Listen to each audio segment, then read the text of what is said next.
तो अभी हम लोग डिस्कस करेंगे कॉलिजन के बारे में। कॉलिजन क्या होता है? अगर कोई दो बॉडीज़ है, दोनों बॉडीज़ के हैं मासेस और दोनों बॉडीज़ की है वेलोसिटीज़, और दोनों बॉडीज़ एक दूसरे के क्लोज में आ रही है, दोनों बॉडीज़ एक दूसरे के क्लोज में आ रही है, तो बेसिकली होगा क्या? दोनों बॉडीज़ के पास है वेलोसिटीज़ और दोनों बॉडीज़ के पास है मासेस, और दोनों एक दूसरे के क्लोज में आ रही है, तो बेसिकली क्या होगा? दोनों बॉडीज़ एक दूसरे से टकरा जाएंगी, और उस टकराने को ही हम लोग बोलते हैं कॉलिजन। अभी इसको हम लोग डिटेल में समझते हैं। कंसिडर कर लेते हैं, ये है बॉडी B1, ये है बॉडी B1 और ये है बॉडी B2। दोनों की कुछ वेलोसिटीज़ है और दोनों एक दूसरे के क्लोज में आ रही है, और यहाँ पर हो जाता है दोनों का कलीजन। जब कलीजन होगा तो जो बॉडी A होगी बॉडी B पर लगाएंगी फोर्स, और जो बॉडी B होगी वो बॉडी A पर लगाएंगी फोर्स। मतलब जब ये दोनों बॉडीज़ एक दूसरे के कांटेक्ट में आ जाएंगी तो जो बॉडी A होगी वो बॉडी B पर फोर्स लगाएंगी, बॉडी B बॉडी A पर फोर्स लगाएंगी। मतलब पहली बॉडी दूसरी बॉडी पर फोर्स लगाएंगी, दूसरी बॉडी पहली बॉडी पर फोर्स लगाएंगी, और यही प्रोसेस को हम लोग बोलते हैं कॉलिजन। उसके बाद क्या होगा? दोनों बॉडीज़ की जो वेलोसिटीज़ का जो डायरेक्शन होगा वो अपोजिट हो जाएगा। जो B1 बॉडी है वो लेफ्ट हैंड साइड की तरफ ट्रैवल करना चालू कर देंगी, और जो B2 बॉडी है वो राइट हैंड साइड की तरफ ट्रैवल करना चालू कर देंगी। इसको हम लोग और डिटेल में समझते हैं। कंसिडर कर लेते हैं, ये है B1 बॉडी, इसका जो मास है वो है M1। सिमिलरली ये है B2 बॉडी, इसका जो मास है वो है M2, और दोनों बॉडीज़ की जो वेलोसिटीज़ है वो है U1 और U2, और दोनों एक दूसरे के क्लोज में आ रही है, और यहाँ पर हो जाता है दोनों बॉडीज़ का कलीजन। जब दोनों बॉडीज़ का कलीजन होता है तो जो बॉडी B1 होगी बॉडी B2 पर फोर्स लगाएंगी, बॉडी B2 बॉडी B1 पर फोर्स लगाएंगी, जिसके वजह से दोनों बॉडीज़ की जो वेलोसिटीज़ का जो डायरेक्शन होगा वो अपोजिट हो जाएगा। जो बॉडी B1 होगी वो लेफ्ट हैंड साइड की तरफ ट्रैवल करेंगी, body B2 right hand side की तरफ ट्रैवल करेंगी। तो यहाँ पर एक चीज़ है बहुत इंपॉर्टेंट है ये कंसिडर करना। कलीजन से पहले हम लोग जो बॉडीज़ की जो वेलोसिटीज़ कंसिडर करते हैं वो होती है इनिशियल वेलोसिटीज़, और जो इनिशियल वेलोसिटीज़ होती है उसको हम लोग यू से कंसिडर करते हैं। तो ये एक चीज़ हमें बहुत अच्छी तरीके से कंसिडर करना होगा। कलीजन से पहले हम लोग इनिशियल वेलोसिटीज़ कंसिडर करते हैं, और कलीजन के बाद जो हम लोग जो वेलोसिटीज़ कंसिडर करते हैं वो होती है फाइनल वेलोसिटीज़। तो यहाँ पर हम लोग देख सकते हैं, यहाँ पर बॉडी का हो जाता है कलीजन। कलीजन के बाद दोनों बॉडीज़ की जो वेलोसिटीज़ का जो डायरेक्शन होता है वो हो जाता है अपोजिट। उसके बाद जो बॉडीज़ की जो वेलोसिटीज़ होती है वो होती है फाइनल वेलोसिटी, और जो फाइनल वेलोसिटी होती है उसको हम लोग V से कंसिडर करते हैं। तो ये जो V1 है बॉडी B1 की फाइनल वेलोसिटी, और जो ये V2 है ये बॉडी B2 की फाइनल वेलोसिटी है। तो यहाँ पर हमें एक चीज़ याद रखना है, कलीजन से पहले हम लोग इनिशियल वेलोसिटी कंसिडर करते हैं, और कलीजन के बाद हम लोग फाइनल वेलोसिटी कंसिडर करते हैं। और जो इनिशियल वेलोसिटी होती है उसको हम लोग U से कंसिडर करते हैं, और जो फाइनल वेलोसिटी होती है उसको हम लोग V से कंसिडर करते हैं। तो अभी हम लोग देख लेते हैं कलीजन के कितने टाइप होते हैं, जो कॉलिजन होता है उसके टाइप कितने होते हैं। तो बेसिकली जो कॉलिजन के टाइप होते हैं वो दो टाइप होते हैं। एक होता है इलास्टिक कॉलिजन, और दूसरा होता है in elastic collision. Elastic collision में क्या होता है? जब दोनों बॉडी एक दूसरे से कोलाइड कर जाते हैं, या फिर जब दोनों बॉडी का कॉलिजन होता है, तो उस केस में जो एनर्जी जो डिसिपेशन होता है या फिर जो एनर्जी लॉस होता है वो होता है ज़ीरो। और इन इलास्टिक कॉलिजन के केस में जब दोनों बॉडी एक दूसरे के साथ कोलाइड कर जाती है, या फिर जब दोनों बॉडीज़ एक दूसरे के साथ टकरा जाती है, तो उस केस में एनर्जी रेडिएट होती है या फिर एनर्जी लॉस होने लगता है।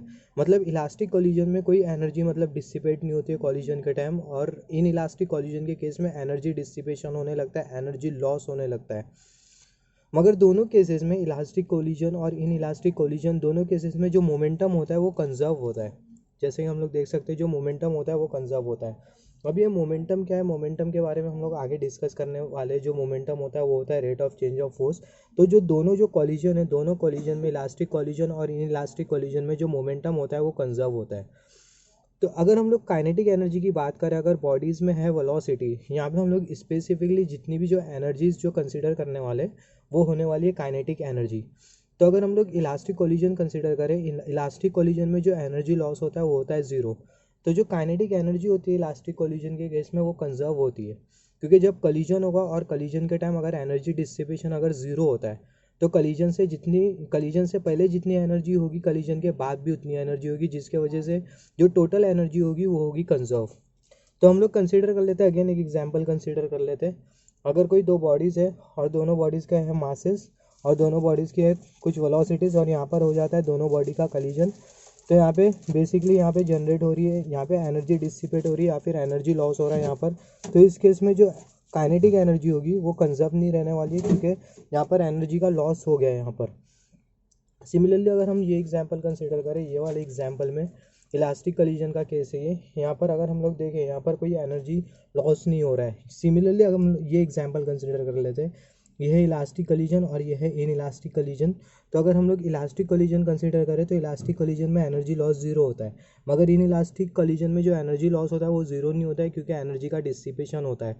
तो अगर हम लोग इन इलास्टिक कॉलिजन कंसिडर करें और दोनों बॉडीज़ का हो जाता है कलीजन, तो कलीजन के टाइम थोड़ी बहुत एनर्जी कर जाएंगी डिसिपेट, थोड़ी बहुत एनर्जी कर जाएंगी रेडिएट, जिसके वजह से कलीजन के बाद जो एनर्जी होगी वो कम होगी और जो कलीजन से पहले एनर्जी होगी वो ज़्यादा होगी। यहाँ पर हम लोग स्पेसिफिकली जो एनर्जी की बात कर रहे हैं वो है काइनेटिक एनर्जी। तो इन इलास्टिक कॉलिजन के केस में जो काइनेटिक एनर्जी होती है वो कंजर्व नहीं होती है, क्योंकि कलीजन के बाद जो एनर्जी होती है वो कम हो जाती है, क्योंकि कलीजन के टाइम थोड़ी बहुत एनर्जी डिसिपेट कर जाती है।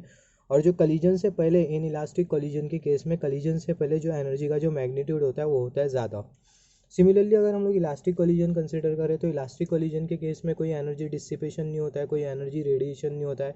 मतलब जब बॉडी एक दूसरे के साथ कोलाइड करती है तो एनर्जी लॉस जीरो होता है। तो उस केस में जो काइनेटिक एनर्जी होती है वो कंजर्व होती है, क्योंकि कलीजन से पहले जितनी काइनेटिक एनर्जी होती है कलीजन के बाद भी उतनी काइनेटिक एनर्जी होती है। अब ये काइनेटिक एनर्जी, जैसे कि हमने देखा था इलास्टिक कॉलिजन के केस में जो काइनेटिक एनर्जी है वो कंजर्व है, इन इलास्टिक कॉलिजन के केस में जो काइनेटिक एनर्जी होती है वो कंजर्व नहीं होती है। मगर दोनों केसेस में जो मोमेंटम होता है वो कंजर्व होता है। मोमेंटम के बारे में हम लोग आगे डिस्कस करने वाले। तो ये जो मोमेंटम और जो काइनेटिक एनर्जी है उनके लिए हम लोग रिलेशन देख लेते हैं, कैसा हम लोग रिलेशन बनाएंगे, क्योंकि ये बहुत इंपॉर्टेंट रिलेशन होगा। आगे हम लोग जितने भी फैक्टर्स कंसीडर करेंगे, जितना भी जो कॉन्सेप्ट होगा वो ये इक्वेशंस के ऊपर बेस्ड होगा।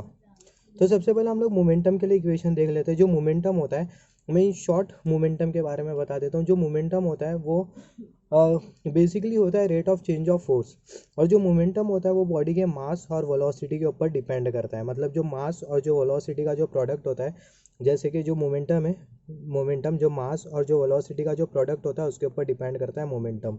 दोनों का जो प्रोडक्ट होगा मास और वेलोसिटी का, वो डिसाइड करेगा कि मोमेंटम कितना है। तो जो मोमेंटम होता है वो rate of change of force होता है, और वो दो फैक्टर के ऊपर डिपेंड करता है, मास और वेलोसिटी के ऊपर। आगे हम लोग मोमेंटम के बारे में डिस्कस करने वाले हैं। तो जो बेसिकली जो मोमेंटम का जो फॉर्मूला होता है वो होता है P vector is equal to M V vector.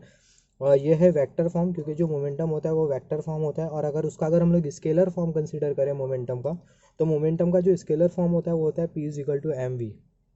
हमें सिर्फ ये जो एरो साइन होती है उसको नेगलेक्ट करना होता है स्केलर फॉर्म अगर हम लोग कंसिडर करेंगे तो इलास्टिक कोलिजन और इन इलास्टिक कोलिजन दोनों केसेस में हमने देखे थे कि जो मोमेंटम होता है वो होता है कंजर्व।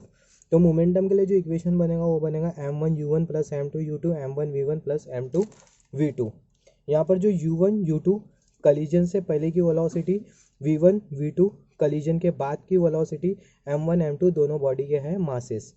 सिमिलरली इन इलास्टिक कलीजन में जो मोमेंटम होगा वो भी कंजर्व होने वाला है। तो इक्वेशन सेम होगा, इक्वेशन में कोई चेंजेस नहीं होगा, क्योंकि सेम ही है दोनों, m1u1 plus m2u2 m1v1 plus m2v2। तो ये हमने मोमेंटम के लिए इक्वेशन कंसिडर किया। अभी हम लोग देखेंगे काइनेटिक एनर्जी के लिए कैसा इक्वेशन बनेगा। तो अगर हम लोग काइनेटिक एनर्जी का रिलेशन देखें, तो जो काइनेटिक एनर्जी का जो रिलेशन होता है वो होता है हाफ एम वी स्क्वायर। यहाँ पर जो एम होता है बॉडी का मास होता है, और जो वी होती है वो बॉडी की वेलोसिटी होती है, और यहाँ पर बॉडी की वेलोसिटी का स्क्वायर कंसीडर किया गया। और जो काइनेटिक एनर्जी होती है वो स्केलर क्वांटिटी होती है। काइनेटिक एनर्जी और मोमेंटम के बारे में हम लोग आगे डिस्कस करने वाले, दोनों के डिफरेंसेस के बारे में हम लोग देखेंगे। तो यहाँ पर अगर हम लोग देखें इलास्टिक कोलिजन के केस में जो काइनेटिक एनर्जी होगी वो कंजर्व होगी, क्योंकि इलास्टिक कोलिजन के केस में जब दोनों बॉडीज़ का कोलिजन होगा तो उस केस में जो एनर्जी डिसिपेशन होगा या फिर जो एनर्जी का जो रेडिएशन होगा वो ज़ीरो होगा, या फिर जो एनर्जी लॉस होगा वो ज़ीरो होने वाला है, जिसके वजह से जो काइनेटिक एनर्जी होगी वो कंजर्व होगी। मोमेंटम से कोलिजन से पहले जितनी काइनेटिक एनर्जी होगी कोलिजन के बाद भी उतनी काइनेटिक एनर्जी होने वाली है। तो कोलिजन से पहले हम लोग कौन सी वेलोसिटीज़ कंसीडर करते हैं, इनिशियल वेलोसिटी, और उसको हम लोग यू से कंसीडर करते हैं। और कोलिजन के बाद हम लोग फाइनल वेलोसिटी कंसीडर करते हैं और उसको हम लोग वी से कंसीडर करते हैं। तो यहाँ पर जो सबसे पहला इलास्टिक कोलिजन का केस ले लेते हैं, जिसमें जो एनर्जी है वो कंजर्व होने वाली है, क्योंकि जो कोलिजन के टाइम एनर्जी लॉस जीरो होगा। तो हमें इक्वेशन मिलेगा half m1u1 square plus half m2u2 square is equal to half m1v1 square plus half m2v2 square. ये v1 square v2 square collision के बाद की velocity, u1 square u2 square collision के पहले की वेलोसिटी। तो यहाँ पर हम लोग देख सकते हैं ये काइनेटिक एनर्जी कोलिजन से पहला, काइनेटिक एनर्जी कोलिजन के बाद, दोनों सेम होने वाले हैं, या फिर दोनों जो एनर्जी कंजर्व होने वाली है, जिसकी वजह से जो काइनेटिक एनर्जी होगी कॉलिजन से पहले वो एग्जैक्टली बराबर में होगी काइनेटिक एनर्जी के जो कि कॉलिजन के बाद में होने वाली है। मतलब जो कॉलिजन से पहले जितनी काइनेटिक एनर्जी होगी कॉलिजन के बाद भी उतनी काइनेटिक एनर्जी होने वाली है। तो ये कॉलिजन से पहले की काइनेटिक एनर्जी और ये कॉलिजन के बाद की काइनेटिक एनर्जी है। मगर इनइलास्टिक कॉलिजन का केस कंसिडर करें तो इनइलास्टिक कॉलिजन में जब दोनों बॉडीज एक दूसरे के साथ कोलाइड करेगी तो उस केस में एनर्जी लॉस होने लगेगा, जिसके वजह से जो कॉलिजन के बाद की जो काइनेटिक एनर्जी होगी जो कि होगी half m1v1 square plus half m2v2 square दोनों बॉडीज़ के लिए, वो कम होने वाली है या फिर वो अनइक्वल होगी या फिर वो सेम नहीं होगी अगर उसको हम लोग कॉलिजन से पहले की काइनेटिक एनर्जी से कंपेयर करें तो जो कि है half m1u1 square plus half m2u2 square. इसको हम लोग या तो ऐसा बोल सकते हैं कॉलिजन जो कॉलिजन से पहले काइनेटिक एनर्जी होगी और कॉलिजन के बाद काइनेटिक एनर्जी होगी इलास्टिक कॉलिजन के केस में वो सेम नहीं रहने वाली है, इक्वल नहीं रहने वाली है। या फिर हम लोग ऐसा डायरेक्टली बोल सकते हैं जो कॉलिजन के बाद जो काइनेटिक एनर्जी होने वाली है उसका मैग्नीट्यूड कम होगा और जो कॉलिजन से पहले जो काइनेटिक एनर्जी होगी वो ज़्यादा होने वाली है, उसका मैग्नीट्यूड ज़्यादा होगा। ये हम लोग ये कोई भी दोनों में से कोई भी एक हम लोग कंसिडर कर सकते हैं, फिर दोनों भी कंसिडर कर सकते हैं, दोनों सेम है, दोनों में कुछ डिफरेंसेस नहीं है। तो ये वाला जो इक्वेशन है half m1u1 square plus half m2u2 square is not equal to half m1v1 square plus half m2v2 square. ये इक्वेशन हमें ये बताता है कि जो कॉलिजन से पहले जो काइनेटिक एनर्जी है और कॉलिजन के बाद जो काइनेटिक एनर्जी है इलास्टिक कॉलिजन के केस में वो सेम नहीं है, इक्वल नहीं है। और ये वाला जो इक्वेशन है half m1u1 square plus half m2u2 square ये भी हमें वही बताता है, जैसे कि मैंने बोला जब बॉडीज़ का कलीजन होगा तो उस केस में high amount of energy release होगी, एनर्जी लॉस होने लगेगा। तो उस केस में जो काइनेटिक एनर्जी होगी कॉलिजन के बाद वो कम होगी। तो कॉलिजन के बाद की जो काइनेटिक एनर्जी है वो कम है और जो कॉलिजन के पहले की जो काइनेटिक एनर्जी है वो है ज़्यादा। तो half m1u1 square plus half m2u2 square greater than half m1v1 square plus half m2v2 square. तो ये हो गया इक्वेशन काइनेटिक एनर्जी के लिए और मोमेंटम के लिए इलास्टिक कलीजन और इनइलास्टिक कलीजन के केसेस में। अभी हम लोग एक केस कंसीडर कर लेते हैं जो कि है जो कि है इनइलास्टिक कलीजन का केस, जिसको हम लोग बोलते हैं perfectly inelastic collision. Basically perfectly inelastic collision में क्या होता है, जब दोनों बॉडी एक दूसरे के साथ कोलाइड कर जाती है तो जब दोनों बॉडी का कॉलिजन होता है तो कॉलिजन के टाइम जो एनर्जी का जो लॉस होता है वो होता है maximum. Perfectly in elastic collision के केस में जो एनर्जी का जो लॉस होता है वो होता है मैक्सिमम। हमने इन इलास्टिक कॉलिजन पढ़ा था, उसमें हमने ये देखा था कि दोनों बॉडीज़ एक दूसरे के साथ कोलाइड करती है और एनर्जी का लॉस होता है। मगर वहाँ पे हमने ये नहीं देखा था कि जो एनर्जी का लॉस होता है वो होता है मैक्सिमम मिनिमम। मगर perfectly in elastic collision special case होता है इन इलास्टिक कॉलिजन का, जिसमें जब दोनों बॉडीज़ एक दूसरे के साथ कोलाइड कर जाती है तो कॉलिजन के टाइम मैक्सिमम एनर्जी लॉस होने लगता है, फिर मैक्सिमम एनर्जी डिसिपेशन होने लगता है। मगर ये केस में भी जो मोमेंटम होता है वो कंजर्व होता है। मोमेंटम के बारे में आगे हम लोग डिस्कस करेंगे। तो ये है दोनों बॉडीज़ और दोनों बॉडीज़ की वेलोसिटीज़ और दोनों बॉडीज़ एक दूसरे के क्लोज में आ रही है और यहाँ पर हो जाता है दोनों का कोलिजन होता है। और यहाँ पर हम लोग देख सकते हैं यहाँ पर बहुत सारी जो एरोज़ है वो ये डिपिक्ट कर रहे हैं कि एनर्जी जो लॉस हो रहा है वो मैक्सिमम है, मतलब जो एनर्जी लॉस का जो मैग्नीट्यूड है वो मैक्सिमम है। तो यहाँ पर जो एनर्जी लॉस है वो मैक्सिमम एनर्जी लॉस हो रहा है। तो यहाँ पर सिस्टम ज़्यादा एनर्जी लॉस करने की वजह से या फिर मैक्सिमम एनर्जी लॉस करने की वजह से ये जो दोनों जो बॉडीज़ है वो साइमल्टेनियसली ट्रैवल करने लगेंगी।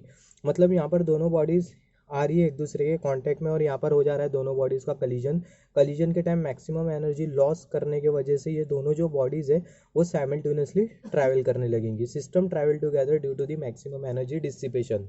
मतलब ज़्यादा एनर्जी डिसिपेट करने की वजह से दोनों जो सिस्टम होगा वो साइमल्टेनियसली ट्रैवल करेगा।